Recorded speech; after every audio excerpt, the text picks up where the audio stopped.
ताज़ा तरीन वीडियोस के लिए हमारा यूट्यूब चैनल सब्सक्राइब करके बेल आइकन प्रेस करिए ताकि आपको मिले हर अपडेट सबसे पहले।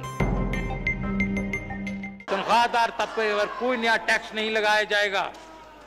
ट्रैक एंड ट्रेस के निज़ाम को इब्तदाई तौर पर 4 सनतों के लिए शुरू किया जाएगा, लेकिन बाद में तमाम सनती और तजारती सरगर्मियों में इस्तेमाल किया जाएगा।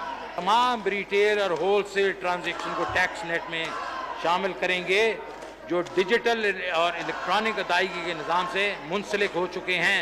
850 सीसी तक की गाड़ियों को फेडरल एक्साइज ड्यूटी से छूट दी जा रही है।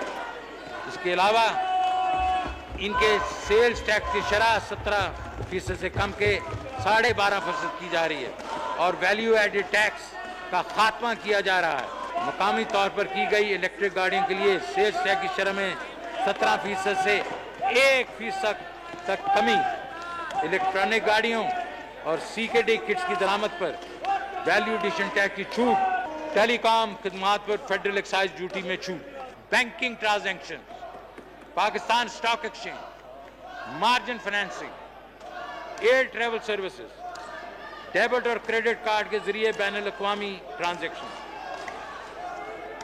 मादनियात की दरियाफत,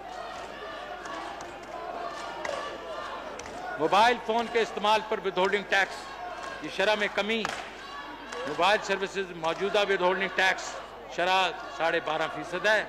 आम शहरी पर बोझ को कम करने के लिए तजवीज़ है अगले माली साल के लिए इस शरह को कम करके 10% कर दिया जाएगा और इसके बाद इसको 8% कर दिया जाएगा। Special technology zone authority, zone developers और जोन एंटरप्राइजेस के लिए 10 साल टैक्स की छूट, कैपिटल गुड्स के दरामद पर टैक्स छूट, जोन इंटरप्राइजेज में सरमायाकारी से प्राइवेट फंड से हासिल करदा आमदनी के मुनाफा पर टैक्स छूट।